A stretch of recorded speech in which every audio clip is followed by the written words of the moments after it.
We're so blessed this morning to have Steve here from Nashville. Steve is the Dean of College of Leadership and Public Service. I know, I was kind of reading that. I was like, But not only that, he served in so many different ways, and that's why we're so blessed to have him. He's worked at Lubbock Christian and worked with the Bible department there, but he's also was the dean of the Bible department at Lipscomb. And so we're just so blessed to have him and his wife Linda with us here today. And if you will, let's give him a round of applause and a Clear Creek welcome.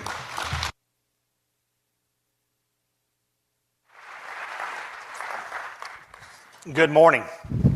It's good to be here this morning. A nice cold morning in the south. It's good to be away from Nashville and all the people who absolutely do not know how to drive on snow and ice. It's great to be with you. I'm sure Chattanoogan's can do that. It's not a problem. I am pleased to be here, and I want to go ahead and begin my sermon with a confession. I'm a recovering Texan, and I'm 10 years away from there, but I just tell people that on the front end, you know. And people often ask me, they find out I'm the dean of the College of Leadership and Public Service at Lipscomb, and they said, well, were you also a minister? And I said, I was. I'm in the field of conflict management, but I was brought into ministry because I was reared in a family that loved the church, and I still do. In fact, I'll be honest, my first preaching job was when I was 17 years old. Really didn't plan for this job. I don't know if any of you had a dad like this, but I had a dad who was always getting me jobs. Anybody else have a dad like that? Always finding me something to do, right? And so we're sitting, I'm senior in high school. I had a speech class or two and done, some extemporaneous speaking, but never preached before. And we're sitting at dinner one night, and my dad, who worked in the oil fields, looked at me and said, hey, I've got a job for you. Now, it always scared me a little bit because the last job he gave me was in the back of a trash truck. So I was like, so what am I doing? Oh, you're going to be preaching for the Johnson Street Church of Christ, which is the African-American church in town. Their preacher passed away, and they need you to cover for them until they find somebody. I'm like, okay. But he wasn't a guy that you would argue with. I mean, fine. And so I became the preacher for the Johnson Street Church of Christ. They called me their preacherette because all they got were sermonettes. In fact, I would preach and then have one of the deacons get up and preach behind me so I'd get the full effect. And it was great church. They didn't have air conditioning. So in the summers, it was a little rough, but it was great. You get a few wells going, you just didn't, and amens, you didn't really care. It was wonderful. I had this one lady named Miss Smith, who was an older, kind of a big lady who couldn't sit in the wooden benches, so I had a recliner for her. You know what I'm talking about there? And she'd come sit in the recliner. And she'd feed me every Sunday. I'd go to her house to eat. And I teased my parents. I ate so many collard greens that they had to wrap coal oil rags around my legs to keep the cutworms from getting me. But anyway, you have to be old to understand that joke. But she sat there, and some Sundays I was good, and some Sundays I was really bad. And one Sunday I was so bad I was getting nothing from the audience. Now, that's a bad sign at Johnson Street Church, right? They're just looking at me. And at one moment when I stopped, no kidding, Miss Smith went, oh, Lord, help him, Jesus. Which so if this is going badly, just, oh, Lord, help him, Jesus, and I'll shut it down and we'll go on. Also being a recovering Texan, I also lived and worked on a ranch for a while. And so that's why I kind of like this apocryphal story that kind of resonated with me that's about our topic today, a different kind of leadership. Apparently there's this old rancher out there working one day, and an agent of the DEA pulls up, Drug Enforcement Agency pulls up, and he's got his hat on, his shades, his gun on his hip, and he steps out and says, sir, we suspect illegal activity going on your land. I'm going inside to check it. The rancher, you just got to know those Texas ranchers, he says, well, I wouldn't do that. He says, oh, you think you can tell me not to go, and why not? And he says, well, I've got a mean bull out there, and I don't know you want to cross him. Agent pulls out his badge, sticks it in the rancher's face, and says, I have the full faith of the federal government on my disposal. I'll go anywhere I want. The rancher said, okay. So he climbed the fence, walked in the field, across it. All of a sudden, he starts screaming. That bull's chasing. The man's, help me, help me. The rancher yells back, you want some help? Show him your badge. So the reason I like that story, my training, my postdoc's in the area of conflict management. That's where I trained beyond my ministry training. And so in conflict management, we work with companies and countries and businesses and churches that end up in conflict with one another. And you want to know the one thing that's almost always in common in conflict is somebody's always trying to show their badge. I will say, in fact, with churches, if you ask me the one common denominator about conflict in churches, it's that people think that they need to be in charge. And they ask the question, if I'm not in charge, who is? Who gets to decide who preaches? Who gets to decide who teaches Bible classes? Who gets to decide what worship looks like? That's hard to believe churches fight over worship. But anyway, or who's going to sing? Who's not? Who gets a mic? Who doesn't? And all these questions, and here's what it comes down to, because I think otherwise. That's what the questions of conflict tend to come down to. I hate to say it, but even in God's kingdom, ego, selfishness, and showing the badge show up.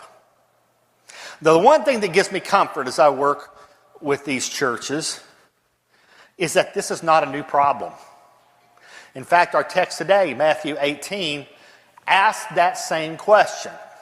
Who's in charge, and what does leadership mean? I want to spend a few minutes. It's going to be very textually oriented. If you got a Bible, get one up on your phone or something, because we're going to be really digging into text for a few minutes, because I just think God can throw us a real curve. I love the book of Matthew. If you can have a favorite gospel, that's mine. In fact, if they'd let me subtitle the Gospels, which they haven't yet, I would subtitle it, Not the Kind of Messiah You Think I Am.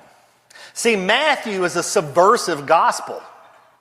It's a gospel saying, you think you have religion figured out. It's not. I personally believe, through my study, that Matthew's organized around a series of 5 speeches or 5 sermons of Jesus.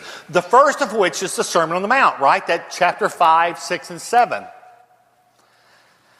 And throughout Matthew, Jesus is talking about what it means to be a leader in the kingdom of God, what it means to follow God and see the world differently. And he starts out with the Sermon on the Mount with the Beatitudes, which are radical statements. I grew up thinking the Beatitudes were in the Bible so we could have vacation Bible school. But these are radical statements. He stands on the side of that hill looking over that crowd who's expecting some kind of revolution to kick out the Romans and reestablish the kingdom, and he says, blessed are people who are meek, people who are humble, people who've been persecuted, on and on and on. And he says that is what it's going to take for a kingdom to change. Then he goes on in chapter 5 of Matthew, and he does this comparative statement. You think religion is this, but it's really this. Read it in Matthew. That Sermon on the Mount. Oh, you think it's this over here, but it's really that. And you think it's this over here, but it's really that. You want to follow me, you think you should do these things, but you really should be doing these things. Over and over, he begins to poke at us and challenge us about our understanding of what it means to be a follower and a leader for Christ. And then you go on to the third sermon where we're going to be today. Matthew 18, he really then begins to bear down on what it means to make a change and to change lives in the kingdom. Go ahead and read Matthew. I'm going to read Matthew 18:1 and following. He said, at this time the disciples came to Jesus and asked, who is greatest in the kingdom of heaven? And he called the little child and had them stand among them. And he said, I tell you the truth, unless you change and become like little children, you will never enter the kingdom of heaven. Therefore, who humbles himself like this child is greatest in the kingdom of heaven. And whoever welcomes a little one like this in my name welcomes me. But if anyone causes one of these little ones to believe in me to sin, it would be better for him to have a large millstone hung around his neck, and drowned in the depths of the sea. Now, there's the beginning of a lesson. Now, imagine for a minute, kind of put on your religious imagination and see Jesus walking down this dusty road, maybe from place to place. He's being followed by his disciples. He's ahead of them, they're behind him, and they're having this conversation about who's greatest in the kingdom of heaven. Now, I would like to think that they're talking about something that had just happened back in chapter 17. If you flip back in 17, there's this moment of the transfiguration, right? So some of the disciples had gone on the mountaintop with Jesus. They ran into Moses and Elijah. You know, they had Abraham there that had the big three.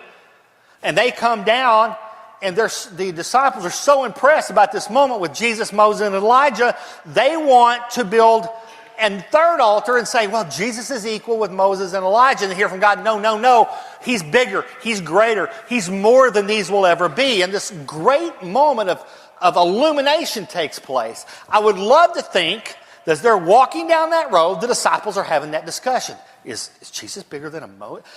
Is he greater than our father Abraham? Who could this be? That's what I would love to think they were talking about. However, if you look over in Luke, the same telling of that story, they say they were arguing among themselves which one of them was greatest in the kingdom of heaven. Can you believe it? You've got Peter going, well, you know, my name does mean rock. You know, and James and John going, they call us sons of thunder because we love to be in charge. And Andrew's saying, yeah, none of you be here without me. I was the first one. I'm the one that came and got you. Come on, Jesus. And they're discussing, and finally they go to the master, the Son of God, and say, so which one of us do you need the most? Really ticked him off, because if you look in your Bibles, there's 2 chapters of red after that. I mean, it's you get this whole sermon about that one dumb question.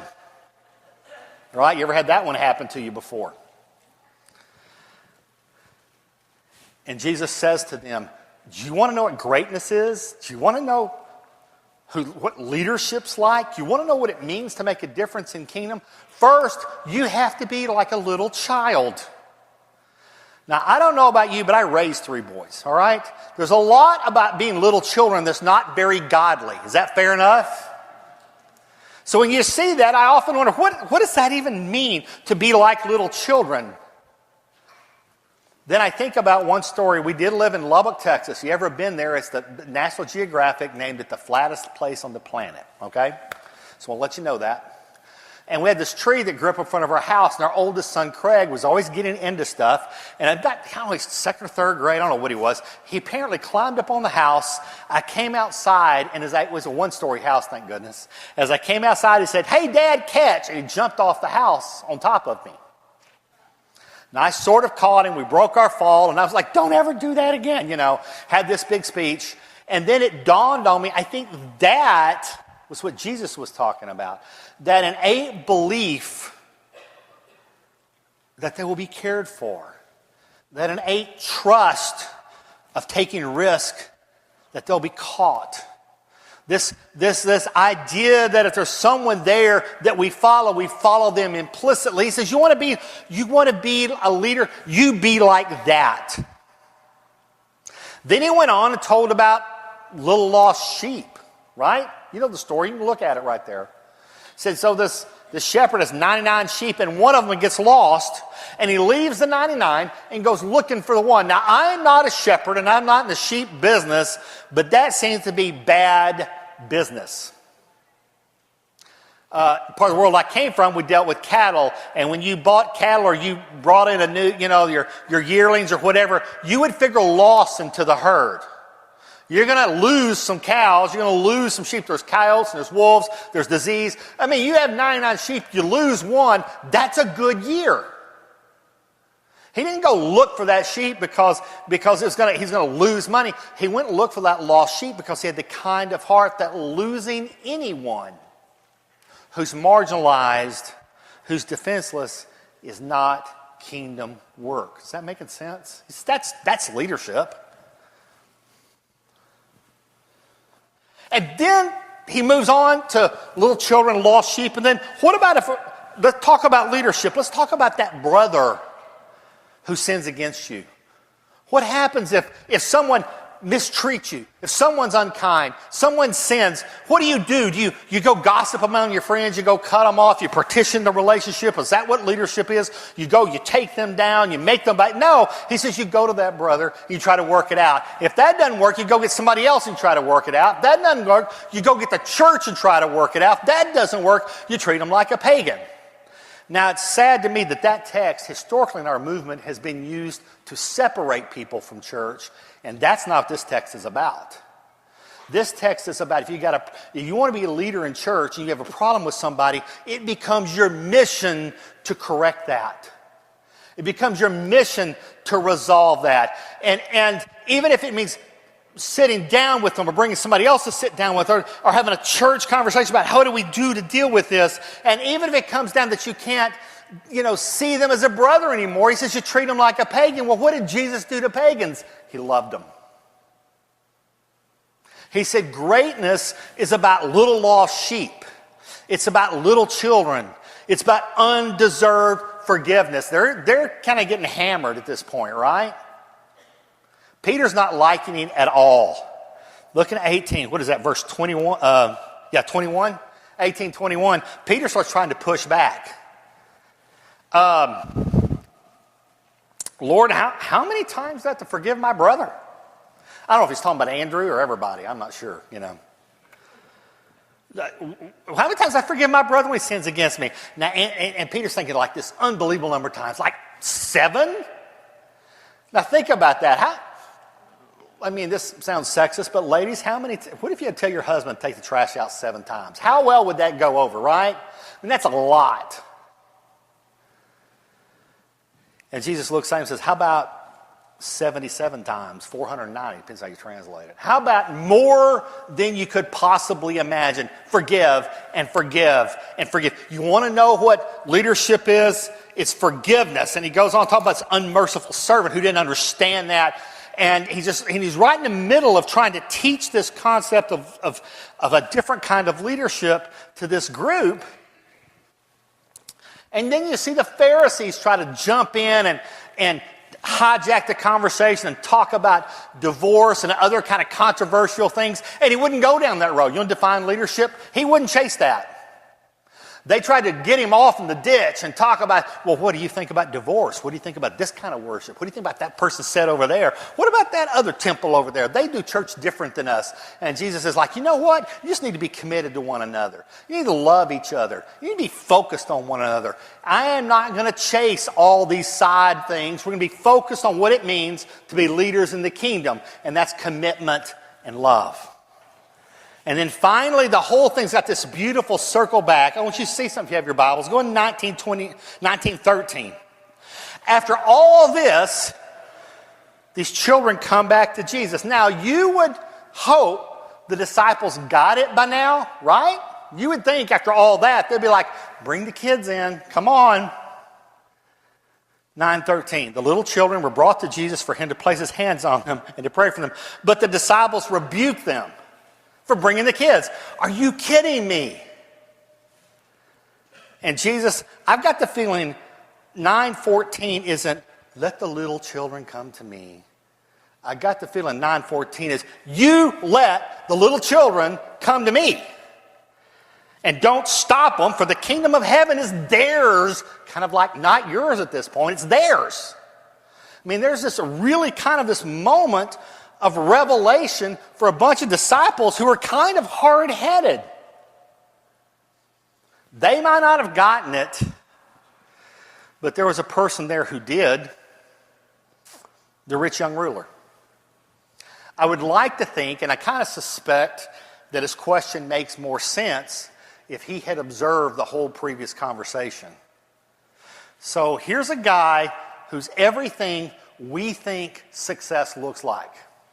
I used to tease my sister married very late, and we always tease she's looking for that kind of guy, a rich, young, and in charge, But he's the kind of guy that most elders be glad to have, established in the community. well-educated, respected by everybody, well-off, support the work of the church. They, the kind of, his parents were a pillar of the community. They'd gone to synagogue for years. He's done everything he's supposed to do to be right. He's there Sunday morning, Sunday night, Wednesday night. He shows up to the special events. He's down at Discovery Center this afternoon. He's doing all the things he's supposed to do, and he looks at this text. He says, "Teacher, what good thing do I have to do to get eternal life?" Because listening to all that other stuff, it's not, you see what I'm saying? It's not measuring up to what he thinks religion ought to be.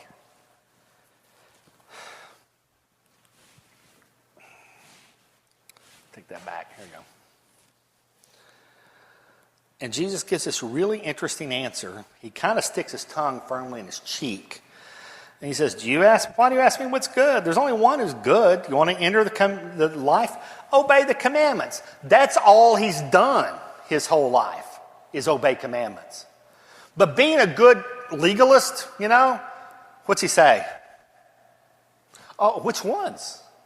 Which rules you want me to follow? Because I'm a good rule follower. I've done it my whole life. He goes, 10 Commandments kind of stuff. Don't murder, don't commit adultery, don't steal, don't lie, honor your father and mother, love your neighbor yourself. He's like, I've done that.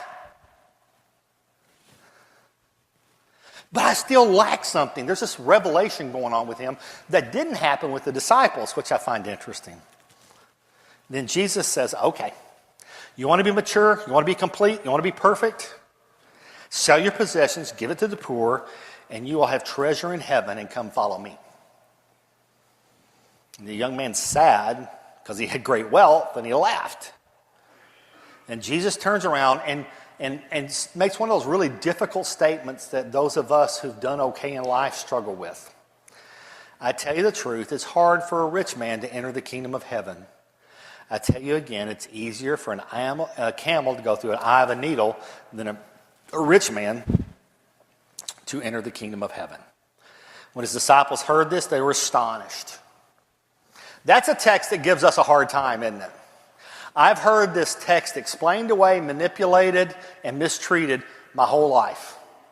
You ever heard the one that the eye of the needle was a gate in the wall of Jerusalem? Come on, see your hands. Anybody ever heard that one growing up? Yeah, there ain't no gate. I got an archaeologist who used to work for me who's done work over there, and Dr. Long, there ain't no gate. There's gates in Middle Ages Germany like that let people come in one at a time, but they weren't shoving camels through it. The idea was, this gate was small, but the camel had to get on his knees, and you hear that one, have to get through, but we can make it if you tried hard enough. That is not what he was saying. There's no way for a rich man to get to heaven. And it was so disturbing.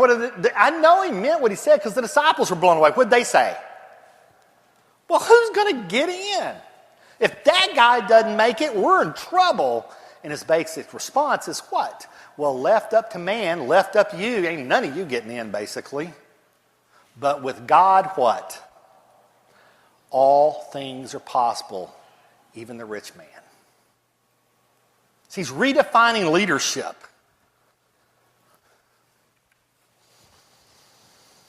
You want to know what it's like to really make a difference in kingdom?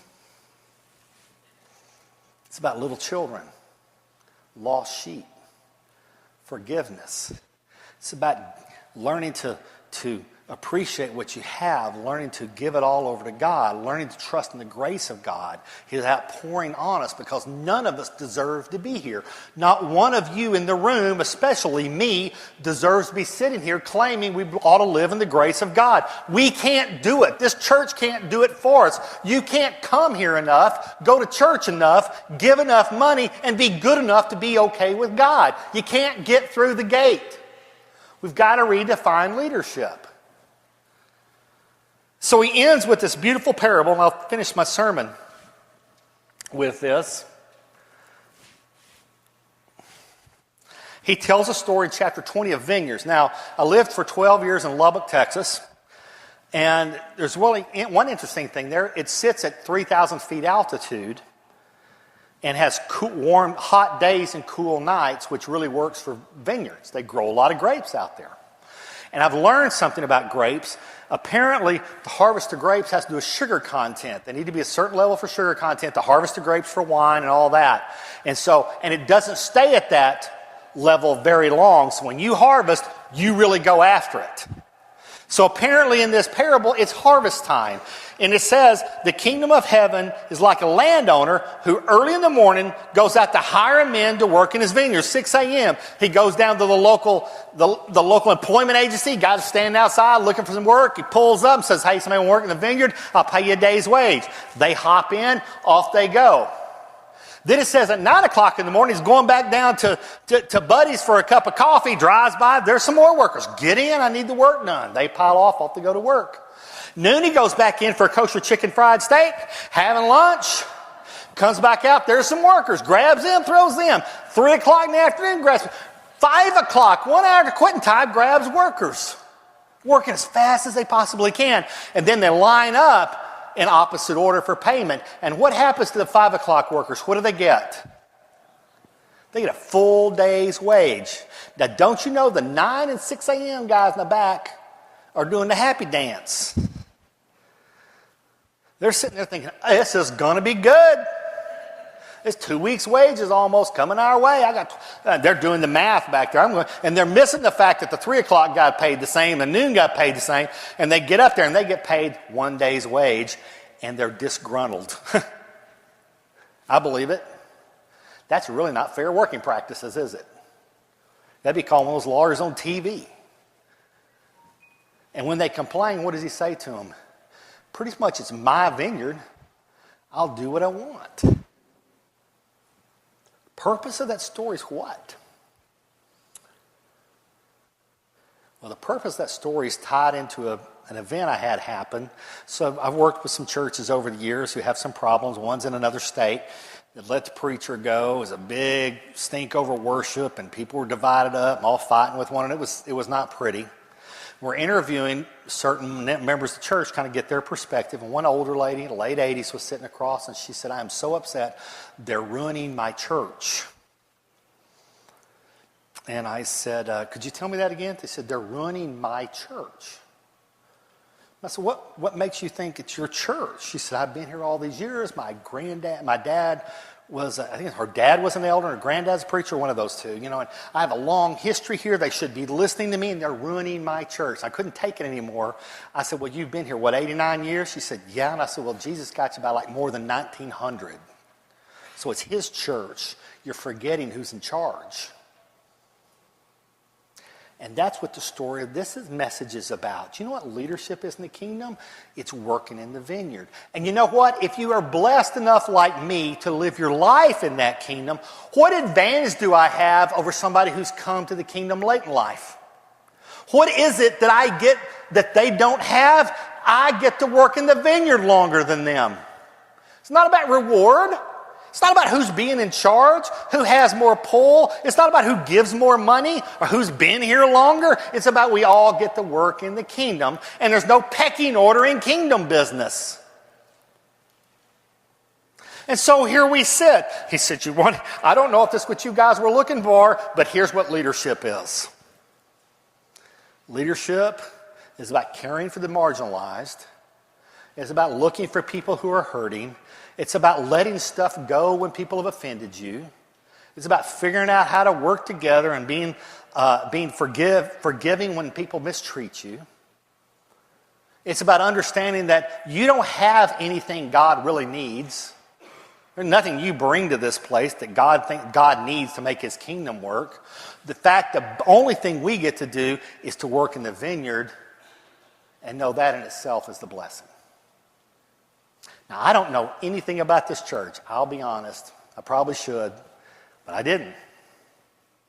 So I don't know where you guys stand. I don't know what's going on. There's no agenda behind this sermon.